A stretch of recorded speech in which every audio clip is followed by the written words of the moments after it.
করতেছেন তার বিরুদ্ধে আজকে বিশ্বব্যাপী হরতাল উপস্থিত হয়েছে।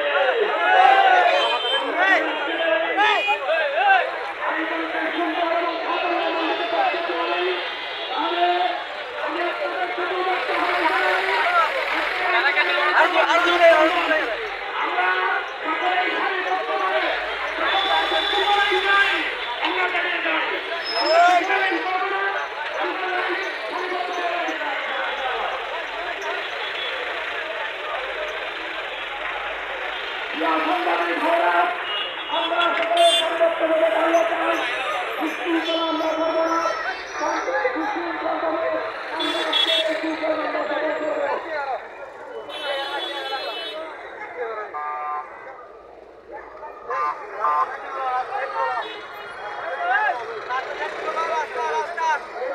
গুরুত্বপূর্ণ বক্তব্য রাখবেন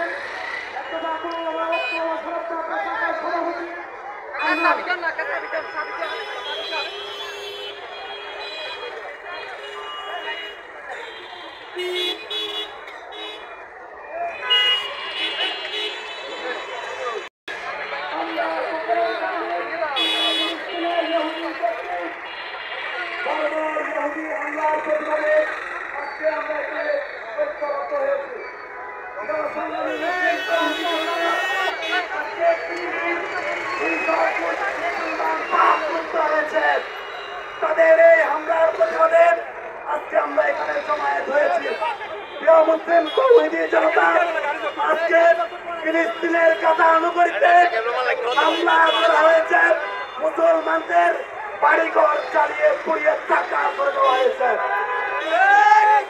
প্রিয় সংগ্রামী ভাইরা, শুধু তাই নয়, মুসলমানদের মসজিদ পুড়িয়ে দেওয়া হয়েছে, মক্কা পুড়িয়ে দেওয়া হয়েছে, স্কুল কলেজ পুড়িয়ে দেওয়া হয়েছে।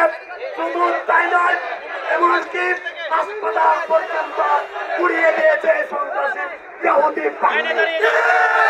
প্রিয় মুসলিম তৌহিদি জনতা, আমরা বলতে চাই বিশ্বের মুসলিম প্রধান দেশগুলোকে যে আজকে ওরা কাল কিয়ামতের ময়দানে কি আল্লাহ রাব্বুল আলামিনের কাছে কি অভিযোগ করবে না যে এদের কাছে পারমাণবিক অস্ত্র ছিল, অত্যাধুনিক অস্ত্র ছিল, আমাদেরকে সাহায্য করে নাই।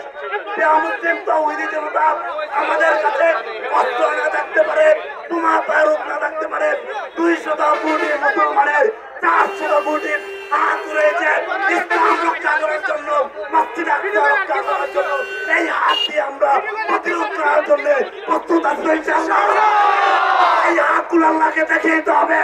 আল্লাহ, আপনি এই হাতগুলো কবুল করে নিন।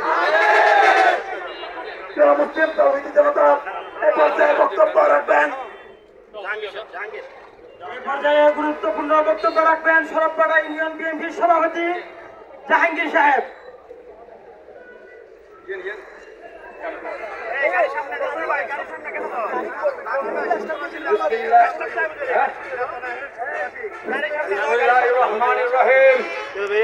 আজকে বিক্ষোভ মিছিলে সরবপাড়া সর্বস্তরের জনগণকে আমি আমার সালাম জানাচ্ছি। আসসালামু আলাইকুম ওয়া রাহমাতুল্লাহি ওয়া বারাকাতুহু। আজকে আমরা অনেক সংকটের মুখে আপনাদের সামনে হাজির হয়েছি। বিশ্বের দরবারে মুসলমানদেরকে নির্যাতন নিপীড়ন করে চলছে এই ফিলিস্তিনি ভাইদেরকে যেভাবে নির্মম নির্যাতন করতেছে, আমরা মুসলমান হয়ে পারি না ভাই। সুতরাং সারা পৃথিবীর মুসলমান জেগে উঠতে হবে। আমরা 200 কোটি মুসলমান আছি সারা পৃথিবীতে। আমরা যদি গর্জে উঠি, ইহুদি নাসরারা নাস্তানাবুদ হয়ে যাবে। একতাই শক্তি, একতাই প্রমাণ দিতে হবে। আজকে সারা পৃথিবীতে আমরা মুসলমানরা নির্যাতিত, যেভাবে আমাদের শিশুদেরকে, ফিলিস্তিনের মা বোনদেরকে, নিরীহ মানুষকে যেভাবে তারা হত্যা করতেছে, আমরা মুসলমান হয়ে আমাদের রক্তে শিহর উঠতে চায়। আমরা মুসলমান হয়ে আমরা ঘরে বসে থাকতে পারি না, সর্বস্তরে প্রতিবাদ করে যাব। প্রয়োজন হলে আমরা যুদ্ধের ময়দানে চাপিয়ে পড়ব। আমাদের মুসলমানদেরকে ঐক্য থাকতে হবে। আপনারা এই মানব বন্ধনে উপস্থিত যারা হয়েছেন, আমি তাদেরকে আন্তরিক মোবারকবাদ জানিয়ে আমি আমার আমার বক্তব্য শেষ করলাম। আসসালামু আলাইকুম ওয়া রাহমাতুল্লাহি ওয়া বারাকাতুহু।